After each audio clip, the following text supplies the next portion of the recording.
آپ دیکھ رہے ہیں نیوز این چینل. آپ سبھی کا استقبال ہے نیوز این چینل پر. آئیے دیکھتے ہیں آج کی اہم خبریں.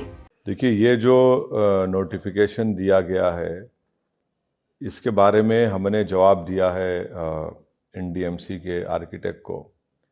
سب سے پہلی بات تو یہ ہے کہ یہ نوٹیفیکیشن وائلیٹ کرتا ہے آرٹیکل 25 کو، جو ہمارے بھارت کے سمویدھان کا freedom of religion fundamental right ہے.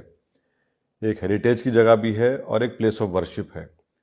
آرٹیکل 29 کا وائلیشن کرتا ہے، کیونکہ آرٹیکل 29 یہ کہتا ہے کہ کلچر کا پروٹیکشن، یہ کلچر کا حصہ رہا ہے. تیسرا ہے کہ جو سینٹرل وقف ایکٹ ہے سیکشن 51(1)(a), جو یہ کہتا ہے کہ ایکوزیشن آف وقف پراپرٹی کا اسی وقت ہوتا ہے جب کوئی دوسرا آلٹرنیٹیو نہیں ہے یا پھر کوئی سوٹیبل لینڈ نہیں مل سکتی آپ کو. یہ ویسا نہیں ہے. اور چوتھی چیز یہ ہے کہ 1911 میں جب یہ بنایا گیا تھا، لوٹینز کا جو دلی کا بنایا گیا تھا، تو اس میں جب زمینیں ایکوائر کی گئی تھی گاؤں کی، تو یہ مسجدوں کو اور ہیریٹیج مانیومنٹ کو چھوڑ کر شہر کو اس کے اطراف میں بنایا گیا تھا. اب ہم یہ پوچھنا چاہ رہے ہیں کہ آخر اس سرکار کو، بی جے پی نریندر مودی کی سرکار کو، آخر اتنی نفرت کیوں ہے مسلمانوں سے، نفرت کیوں ہے مسجدوں سے، نفرت کیوں ہے مسجدوں سے جو آواز آ رہی ہے. اور وہ جو جگہ ہے بھائی، راؤنڈ اباؤٹ ہے، ایسے کئی راؤنڈ اباؤٹ ہیں. اچھا، آپ چلے جائیے مثال کے طور پر نہرو پلیس، وہاں پر بھی پلیس آف ورشپ ہے، ہمیشہ ٹریفک جام ہوتا ہے وہاں پر. آخر کون سی قیامت برپا ہو جائے گی وہاں پر؟ آپ کیوں مسجد کو ہٹانا چاہ رہے ہیں؟ اسی لیے ہم یہ ڈیمانڈ کرتے ہیں کہ بی جے پی کی سرکار اس جو نوٹیفیکیشن کو وڈرا کرے اور غیر ضروری طور پر اب مسجدوں کو ڈسٹرب نہ کریں. جتنے مزاریں تھیں، اب الیکشن کمیشن آف انڈیا کے بعد جو مزار تھی، جس کو میں 40 سال سے دیکھ رہا ہوں، آپ نے راتوں رات اس کو توڑ دیا.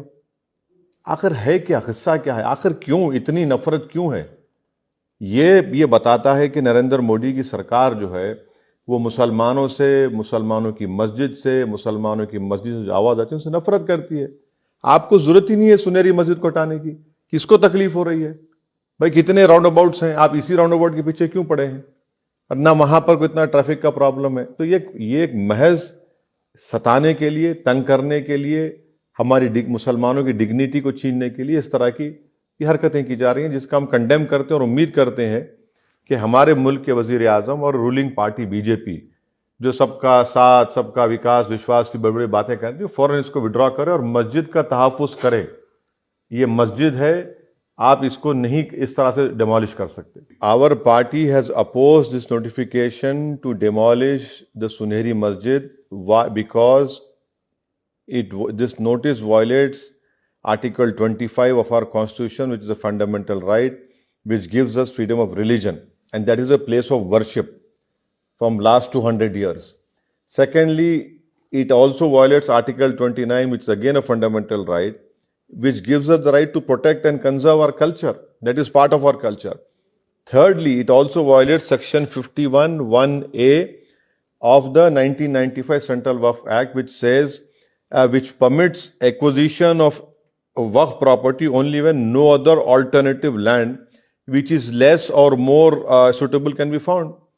And fourthly, when Lutyens Delhi was being made, these monuments came first. The masjid came first. The heritage monuments came first. The city was built around them. From 200 years, this masjid is pending, is over there. People have been praying over there peacefully. And suddenly, the Narendra Modi government shows its hatredness for Muslims, for masjid, for any sound that comes out of masjid. I condemn this notice. We demand that the Prime Minister of India ensures that this Sunehri Masjid is not demolished on some technical grounds. It will be violation of Article 25, 29 and the Waqf Act. And in Delhi, there's a Nehru place, there's a place of worship. Constantly there's a traffic jam over there. Why are you after this Sunehri Masjid? Why? Just because it's near the parliament or what? So we hope and we demand that the government will not go ahead and try to demolish this Sunehri Masjid.